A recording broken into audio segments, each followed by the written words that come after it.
우리가 오늘 이 시간을 통해서 다시 한번 돌이켜서 생각해야 될 것은 하나님의 능력으로, 하나님의 정말 피와 하나님의 몸으로 다 우리를 살리기 위해서, 사랑 주시기 위해서 저렇게까지 해주셨는데 아직도 그 깊은 사랑을 깨닫지 못하고 여전히 먹고 사는 것 때문에, 이 땅에 보여지는 것 때문에 하나도 어떤 거 한 줌도 갖고 가지 못하는 것, 그것 때문에 우리가 우리의 삶을 다 거기에다가 투자하고 있다면 우리는 오늘 잘못 살고 있는 거예요. 하나님이 정말 원하는 것을 깨달지 못하고 있는 것입니다.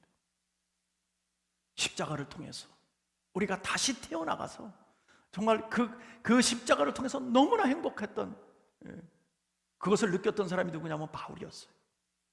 바울이 갈라디아서 4장 14절에서 뭐라고 말씀하시냐면, 내게는 우리 주 예수 그리스도 십자가 외에는 자랑할 것이 없다라고 얘기했어요. 여러분 오늘 십자가 보셨잖아요. 뭐 자랑할 게 있어요? 네? 죽음의 사형틀입니다. 사람을 죽이는 것입니다. 거기는 한번 올라가면 죽어야 내려오는 거예요. 근데 그걸 왜 자랑해야 되냐고요? 그 안에서 깊은 사랑을 깨달았기 때문에.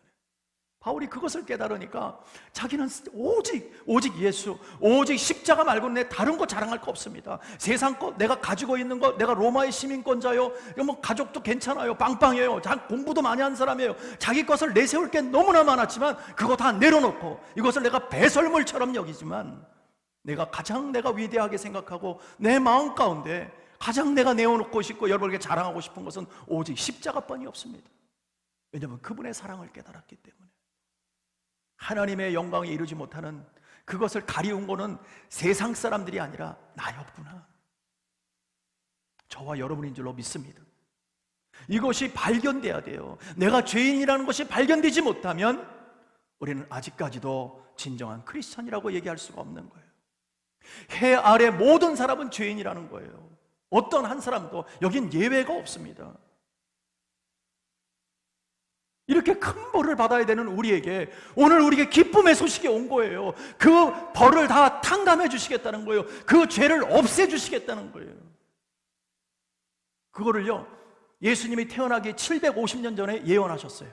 누가? 이사야가. 오늘 우리가 말씀 보았지만 이사야서 53장에서 오늘 본문에서 그러잖아요. 우리는 다 양 같아서 그릇 행하여 각기 제 갈 길로 자기가 원하는 대로 갔다는 거예요.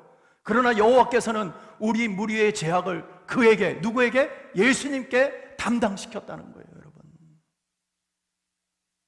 이제 좀 뭐가 좀 들어오십니까? 이해가 되세요? 이런 우리였어요. 이렇게 큰 죄를 짓고 사는 우리예요. 그런데 오늘 하나님께서 그 큰 죄를 없애주시겠다, 도말시켜 주시겠다. 이 도말이라는 뜻은요, 칼로 딱 잘라서 딱 없애버리는 거예요. 이렇게 질질질 끄는 게 아니고 딱 잘라냈다, 그거예요. 딱 잘라냈다. 우리가 죄를 지었으면 그 대가는 죽음이라고, 죄의 삭은 사망이라고 분명하게 말씀하셨기 때문에 우리를 사랑하시지만 그 죄를 그냥 용서할 수가 없는 거예요. 왜요? 저 여러분 지옥 가야 되니까. 주님이 처벌하지 않는다면, 우리의 죄를 그대로 놔둔다면 내 사랑하는 자녀들이 다 지옥 가잖아요. 그걸 어떻게 하나님이 보실 수 있냔 말이죠. 그렇기 때문에 주님께서 친히 와주신 거예요. 사랑의 본체이신 그분께서 친히 와주셔서 우리를 위해 죄값을 치러주신 것입니다. 분명한 것은 우리의 죄가 이 땅의 질서를 파괴시켰고요, 그 뿌리로, 그 결과로 뿌리 깊은 무질서와 혼돈을 만들어낸 거예요. 지금의 이 세상을 보십시오. 뿐만 아니라 하나님의 관계마저도 우리는 끊어지게 만들잖아요. 하나님께서 하나님의 관계 안에서 우리를 끊어지게 만드니까 우리 마음대로 사는 거예요. 생각도 안 하는 거죠. 무엇 때문에? 우리 죄 때문에. 여러분, 이 죄의 심각성을 알아야 돼요. 여러분, 이 죄가 얼마나 무서운 거냐면 하나님께서 대신 죽을 만큼 무서운 거예요. 이해가 되십니까? 우리의 죄가 얼마나 무서운 거냐면 그 우리를 창조하신 하나님, 창조주 하나님께서 직접 오셔서 자기가 죽어 주실 만큼 무서운 게 죄예요. 여러분, 근데 아무도 그 죄의 심각성을 우리는 깨달지 못하고 있다는 것입니다. 그러나 감사한 것은 그 하나님께서 그 사랑으로 내가 지은 모든 죄를 해결해 주시기 위해서 용서의 십자가로 오셨다는 것입니다.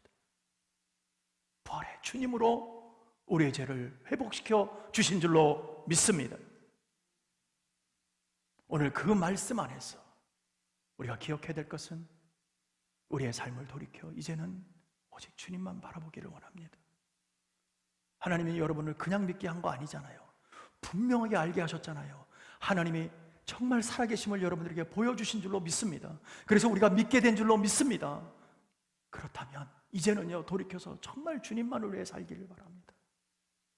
우리 인생 주님께 올려드리기를 원합니다. 저한테 주지 마세요. 제가 원하는 게 아니고요, 하나님께 드리세요. 하나님이 기뻐하시는 삶을 사세요. 하나님이 원하시는 것 딱 두 가지예요. 하나님을 사랑해라, 그리고 이웃을 사랑해라. 그 사랑 안에 모든 것이 들어있는 줄로 믿습니다. 그 사랑이 있을 때 우리의 미움이 사라질 것이고요, 질투가 사라질 것이고요, 시기와 번뇌와 고민이 다 사라질 줄로 믿습니다. 사랑하는 성도 여러분, 오늘 부활주일을 맞아서 주님이 내 죄를 대신해서 죽으셨다는 것을 아는 것, 깨달는 것이 여러분 복음하는 거예요. 복음이 그렇게 어려운 것이 아닙니다. 이 굿뉴스가 어려운 게 아니에요. 주님께서 나를 대신해서 죄 용서해 주시기 위해서 오셔서 죽어주셨다. 그게 복음이지 않습니까? 무엇보다도 자신이 죄인이라는 사실을 좀 깨달으시기 바랍니다. 그래서 돌이켜서 내 죄를 해결하는 방법은 오직 십자가뿐이 없다는 것을 보시기 바랍니다. 이렇게 십자가를 찾는 자에게는 그 죄가 아무리 크고 넓고 주홍 같을지라도 깨끗한 흰 털로, 양털로 바뀌게 될 줄로 믿습니다. 어떻게 할 때?